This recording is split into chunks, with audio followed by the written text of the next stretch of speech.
Film industry के बड़े बड़े प्रोड्यूसर्स और फिल्म स्टार्स पर सवाल उठाए जा रहे हैं और इस ट्रोलिंग की वजह है अभिनेता सुशांत सिंह राजपूत की आत्महत्या। सुशांत की आत्महत्या के बाद ही देश की जनता इन बड़े बड़े फिल्म स्टार्स से सवाल पूछ रही है और जनता चाहती है कि क्या यही लोग सुशांत की मौत के लिए जिम्मेदार है, ये जानना चाहती है जनता। इन फिल्म स्टार्स के बड़े बड़े फैन क्लब्स हैं और देश में देखने के लिए थिएटर में लाइन में लगकर लोग अंदर जाते हैं, लेकिन अब वही लोग इन बड़ी बड़ी फिल्मी हस्तियों से सवाल पूछ रहे हैं कि आखिर इन लोगों ने बॉलीवुड को परिवारवाद का नया केंद्र क्यों बना दिया है और क्यों ये लोग उन कलाकारों के साथ अन्याय करते हैं जिनका संबंध किसी फिल्मी खानदान से नहीं होता, जो छोटे शहरों से जाते हैं, जो बाहर के लोग होते हैं, जिन्हें आउटसाइडर्स कहा जाता है। अब बॉलीवुड के भी कई लोग उन प्रोड्यूसर्स और फिल्म स्टार्स की पोल खोल रहे हैं जो खुद को टैलेंट का कद्रदान बताया करते थे, जो कहते थे कि हम तो टैलेंट के पारखी हैं, हम टैलेंट के जोहरी हैं, हम समझ जाते हैं कि किस में कितना टैलेंट है। लेकिन क्या यही लोग टैलेंट के टुकड़े टुकड़े करने वाले गैंग में तब्दील हो गए हैं? और इसी संदर्भ में मशहूर डायरेक्टर अभिनव कश्यप ने कुछ दिन पहले फेसबुक पर एक पोस्ट लिखी। अपनी पोस्ट में उन्होंने फिल्म इंडस्ट्री के उस नेक्सस को एक्सपोज किया है जो पहले नई प्रतिभाओं को काम का लालच देता है और फिर धीरे धीरे प्रतिभावान कलाकारों से उनकी सारी आजादी छीन ली जाती है। आपको बता दें कि अभिनव कश्यप कौन है। अभिनव कश्यप मशहूर फिल्म डायरेक्टर अनुराग कश्यप के भाई हैं और वो खुद कई फिल्मों का निर्देशन कर चुके हैं। आपको याद होगा सलमान खान की एक फिल्म आई थी दबंग, इस फिल्म का निर्देशन भी उन्होंने ही किया था। यानी वो फिल्मी दुनिया को बहुत करीब से जानते हैं, इसलिए उनकी बातों को आप हल्के में नहीं ले सकते। अभिनव कश्यप ने जो कहा है उसका सार आप इन 4 पॉइंट्स में समझ लीजिए। वो कह रहे हैं कि सुशांत की आत्महत्या के पीछे फिल्म इंडस्ट्री के एक बड़े प्रोडक्शन हाउस का रोल भी हो सकता है और उन्होंने खास तौर पर यशराज फिल्म्स का नाम लिया है और सुशांत सिंह की आत्महत्या की सीबीआई जांच कराने की मांग की है। दूसरी बात जो उन्होंने कही वो ये कि यशराज फिल्म्स जैसे प्रोडक्शन हाउस और इससे जुड़े लोग कलाकारों का करियर नहीं बनाते, बल्कि ये इन कलाकारों का जीवन बर्बाद कर देते हैं। तीसरी बात जो उन्होंने लिखी वो ये कि प्रतिभावान लोगों की तलाश के नाम पर ये ऐसे लोगों को ढूंढते हैं जिन्हें करियर में सिर्फ एक ब्रेक की जरूरत होती है, ऐसा स्ट्रगलर। ये लोग ऐसे कलाकारों को फिल्मी पार्टियों में आने का न्योता भेजते हैं, छोटी छोटी जो लॉन्च पार्टीज होती हैं वहां भेजकर इन्हें छोटा मोटा पैसा भी देते हैं। जब इन नए कलाकारों के पास कुछ पैसा आ जाता है और ये कलाकार फिल्मी पार्टियों में पहुंचते हैं तो इन्हें वहां बेइज्जत किया जाता है ताकि इनका आत्मविश्वास पूरी तरह से टूट जाए। इसके बाद प्रोडक्शन हाउस इन कलाकारों को मौका देने के नाम पर इनके साथ कॉन्ट्रैक्ट साइन कराते हैं और कॉन्ट्रैक्ट आखिरकार इन नई प्रतिभाओं की सारी आजादी छीन लेते हैं। इस कॉन्ट्रैक्ट के तहत नए कलाकारों को कई सालों तक एक ही प्रोडक्शन हाउस के साथ फिल्में करनी होती हैं, वो भी बहुत कम पैसे में। और इस दौरान अगर कोई अभिनेता किसी और प्रोडक्शन हाउस की फिल्म करता है तो उस पर जुर्माना लगा दिया जाता है और बॉलीवुड का ये गैंग उसका बहिष्कार कर देता है, उसे बाकी जगह फिल्मों में काम मिलना बंद हो जाता है या फिर डिस्ट्रीब्यूटर्स उसकी फिल्में खरीदते नहीं हैं। इसके अलावा उन्होंने अभिनेता सलमान खान और उनके परिवार पर भी कई गंभीर आरोप लगाए हैं। ये अभिनव कश्यप के आरोप हैं और हम इनकी पुष्टि नहीं कर सकते। जो उन्होंने अपनी फेसबुक पोस्ट में लिखा है वही मैं आपको पढ़कर बता रहा हूं। हम नहीं जानते कि वो सही कह रहे हैं या गलत कह रहे हैं, लेकिन वो फिल्म ही कुछ नामी गिरामी लोग सुशांत सिंह की मौत के बाद उन्हें बदनाम करने की कोशिश कर रहे हैं और कह रहे हैं कि सुशांत की दिमागी हालत ठीक नहीं थी और वो मानसिक रूप से बीमार हो गए थे। ये वो लोग हैं जिनके बच्चे, जिनके बेटी बेटियों को फिल्में मिलती हैं और अवार्ड सिर्फ इसलिए मिल जाते हैं क्योंकि वो किसी बड़े फिल्मी खानदान से संबंध रखते हैं। और यही वजह है कि अब आम लोग ही इन फिल्मी सितारों को आईना दिखा रहे हैं। आम लोग महत्वाकांक्षी होते हैं, मेहनत करना जानते हैं, अपने इसी जज्बे के साथ संघर्ष के दम पर आगे बढ़ना चाहते हैं, लेकिन जब वो अपने जीवन में ऐसे ही पक्षपात का शिकार होते हैं तो वो गुस्से से भर जाते हैं और सुशांत की आत्महत्या के बाद उनका यही गुस्सा अब पूरे देश में बाहर आ रहा है। और इसीलिए परिवारवाद को लेकर नेताओं की आलोचना करने वाले लोग अब इन फिल्मी सितारों की आलोचना कर रहे हैं। आप इस ट्रेंड को समझिए।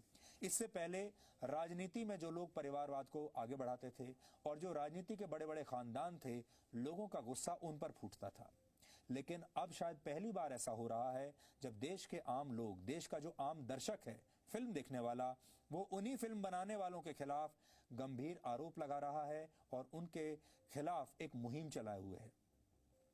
जो फिल्म प्रोड्यूसर्स किसी जमाने में खुद को टैलेंट का जौहरी मानते थे, उनका सच अब सामने आ चुका है। और जो लोग मेहनत करते हुए अपने पांव चप्पलें घिसते रहते थे, जूते घिसते थे, सोल घिस जाते थे उन्हें ये लोग सम्मान नहीं देना चाहते, क्योंकि जो लोग आंखों से ही तलवे चाट लेने की क्षमता रखते हों, उन्हें ये लोग सिर पर बैठा लेते हैं।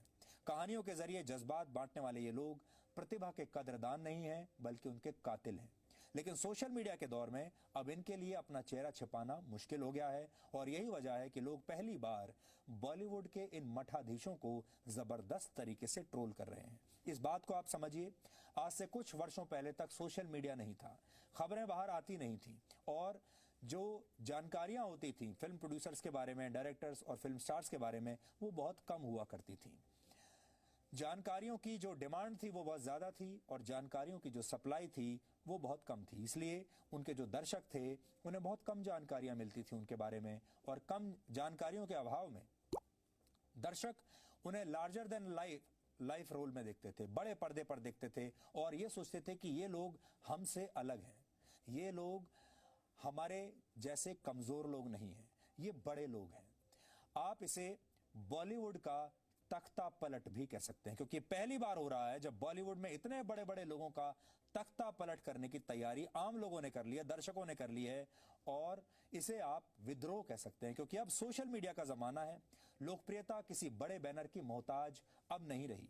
अब आज कोई बड़ा बैनर किसी नए यंगस्टर कलाकार का करियर बर्बाद नहीं कर सकता, क्योंकि जानकारियां किसी से छुपती नहीं हैं। छोटे छोटे वीडियो शेयरिंग प्लेटफॉर्म्स पर लोग अपनी प्रतिभा दिखा रहे हैं। आपने देखा होगा फेसबुक के जरिए, यूट्यूब के जरिए, और बहुत सारे ऐप्स ऐसे हैं जिनके जरिए देश के लोग अपनी प्रतिभा दिखा रहे हैं।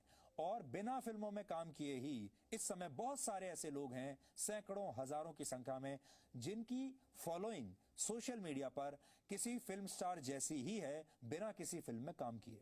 ये एक बहुत बड़ी बात है, और इसी को हम कह रहे हैं कि ये ट्रेडिशनल बॉलीवुड के खिलाफ विद्रोह है, और अब बॉलीवुड के तानाशाहों के लिए ये एक मुसीबत बन गई है।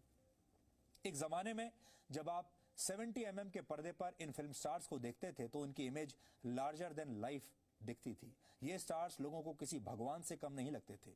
लेकिन अब कला पर किसी का कॉपीराइट नहीं रह गया है। अब छोटे छोटे शहरों के लोग भी इन फिल्मी सितारों को टक्कर दे रहे हैं। छोटे शहरों के ये बड़े स्टार्स फॉलोअर्स की संख्या के मामले में कई फिल्मी सितारों से आगे निकल गए हैं। यानी सोशल मीडिया ने सबको आजाद कर दिया है, लिबरेट कर दिया है, और सबको बराबरी पर लाकर खड़ा कर दिया है।